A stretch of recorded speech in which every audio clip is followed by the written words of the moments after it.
नमस्कार मित्रांनो, योजना परिचयमध्ये तुमचे स्वागत आहे. महाराष्ट्र शासनाच्या कामगार विभागाने 13 जुलै 2026 रोजी बांधकाम कामगारांसाठी 4 नवीन शासन निर्णय जी.आर. जारी केले आहेत.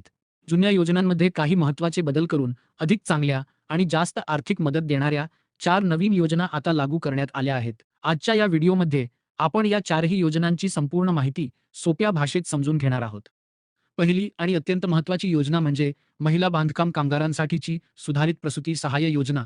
यापूर्वी शासनाने ही योजना बंद केली होती, परंतु आता महिला कामगारांची प्रसूती दरम्यानची आर्थिक व आरोग्यविषयक सुरक्षितता जपण्यासाठी तसेच माता व नवजात बालकाचे कुपोषण टाळण्यासाठी ही योजना अधिक चांगल्या स्वरूपात पुन्हा सुरू करण्यात आली आहे. या योजनेअंतर्गत मंडळाकडे जीवित किंवा सक्रिय नोंदणी असलेल्या महिला बांधकाम कामगारास प्रसूतीसाठी 25,000 रुपये इतकी एकरकमी आर्थिक मदत थेट त्यांच्या बँक खात्यात दिली जाईल. ही मदत नैसर्गिक प्रसूती किंवा सिझेरियन शस्त्रक्रिया दोन्हीसाठी लागू असेल आणि पहिल्या 2 अपत्यांच्या प्रसूतीसाठीच दिली जाईल. जर दुर्दैवाने प्रसूतीनंतर अपत्याचा मृत्यू झाला, तरीही जिल्हा शल्यचिकित्सकांच्या सिव्हिल सर्जन प्रमाणपत्राच्या आधारे ही मदत अनुज्ञेय राहील.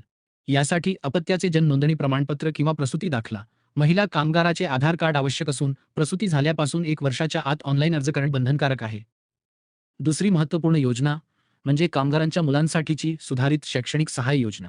पूर्ववत सुरू असलेल्या सर्व जुन्या शैक्षणिक योजना रद्द करून या नवीन सुधारित योजना लागू करण्यात आल्या आहेत. आता शिक्षण हक्क कायद्यामुळे 1ली ते 8वीचे शिक्षण मोफत असल्याने 1ली ते 8वीच्या विद्यार्थ्यांसाठी मूलभूत वस्तू संच डीबीटी इन काइंड पद्धतीने दिला जाईल. पुढे उच्च शिक्षणासाठी भरीव मदत निश्चित करण्यात आली आहे, ज्यामध्ये इयत्ता 9वी उत्तीर्ण पाल्यास 20,000 रुपये, इयत्ता 11वी उत्तीर्ण पाल्यास 25,000 रुपये, अभियांत्रिकी पदवीसाठी दरवर्षी प्रतिपाल्य 60,000 रुपये, तर कोणत्याही वैद्यकीय पदवीसाठी दरवर्षी 1,00,000 रुपये थेट बँक खात्यात दिले जातील. याशिवाय केंद्रीय सैनिक शाळेतील पाल्यांच्या ट्युशन फीची 100% प्रतिपूर्ती केली जाईल आणि परदेशात पदव्युत्तर पदवी व पीएचडी करण्यासाठी दरवर्षी निवडक 25 पाल्यांचा पूर्ण ट्युशन फीचा खर्च मंडळ थेट परदेशी विद्यापीठाला भरेल. हे सर्व शैक्षणिक लाभ कामगाराच्या पहिल्या 2 पाल्यांसाठीच मिळतील आणि उत्तीर्ण झाल्यापासून 1 वर्षाच्या आत अर्ज करणे आवश्यक राहील. तिसरी योजना म्हणजे वृद्धपाळातील आधारासाठी सुरू करण्यात आलेली सुधारित निवृत्तीवेतन योजना.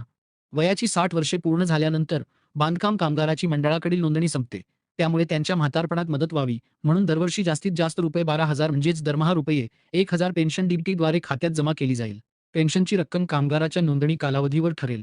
10 वर्षे नोंदणी असल्यास 50% रुपये 6,000 प्रतिवर्ष, 15 वर्षे नोंदणी असल्यास 75% रुपये 9,000 प्रतिवर्ष आणि 20 वर्षे किंवा त्याहून अधिक नोंदणी पूर्ण असल्यास 100% म्हणजेच रुपये 12,000 प्रतिवर्ष पेन्शन मिळेल.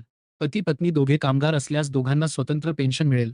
अर्ज करण्यासाठी महाबोचा ब्लो इनवरून अर्ज डाउनलोड करून आधार कार्ड, वयाचा पुरावा व बँक पासबुकसह जिल्हा कामगार सुविधा केंद्रात जमा करावा लागेल. पेन्शन मंजूर झाल्यानंतर पेन्शन सुरू ठेवण्यासाठी दरवर्षी नोव्हेंबर महिन्यात कामगाराला हयातीचा दाखला सादर करणे बंधनकारक राहील. चौथी आणि अत्यंत महत्त्वाची योजना म्हणजे मृत्यू सहाय्य व दिव्यांग सहाय्य योजना. कामगारांच्या सुरक्षेचा विचार करून पूर्वीचे किरकोळ अंत्यविधी व वारस सहाय्य बंद करून आता मोठी एकरकमी मदत जाहीर केली आहे. जर नोंदणीकृत कामगाराचा नैसर्गिक मृत्यू झाला, तर किमान 3 वर्षे नोंदणी असलेल्या कामगाराच्या वारसदारास 3.5 लाख रुपये एकरकमी मदत मिळेल. बांधकामाच्या ठिकाणी किंवा अपघातात कामगाराचा अपघाती मृत्यू झाल्यास त्याच्या वारसदारास 6.5 लाख रुपये इतकी भरीव मदत दिली जाईल. नवीन नोंदणी अर्ज केला असल्यास व अंतिम निर्णयापूर्वी अपघाती मृत्यू झाल्यासही ही मदत मिळेल. तसेच कामादरम्यान कामगारास 75% किंवा त्याहून अधिक अपंगत्व बाय दिव्यांगत्व आल्यास त्याला 2 लाख रुपये एकरकमी आर्थिक मदत दिली जाईल. यासाठी मृत्यू किंवा अपंगत्व आल्यापासून 1 वर्षाच्या आत FIR, पंचनामा, मृत्यू बाय वारस प्रमाणपत्र किंवा 75% दिव्यांगत्वाचे प्रमाणपत्र जोडून अर्ज करावा लागेल. मित्रांनो, महाराष्ट्र शासनाने 13 जुलै 2026 रोजी घेतलेले हे 4ही निर्णय आपल्या बांधकाम कामगार बांधवांसाठी अत्यंत दिलासादायक आहेत. जर तुमच्या ओळखीत कोणी बांधकाम कामगार असतील, तर त्यांच्यापर्यंत हा व्हिडिओ शेअर करून त्यांना या योजनांचा लाभ मिळवून द्यास नक्की मदत करा. अशाच नवनवीन सरकारी योजनांच्या अधिकृत आणि सविस्तर माहितीसाठी आपल्या योजना परिचय चॅनेलला नक्की सबस्क्राईब करा. धन्यवाद.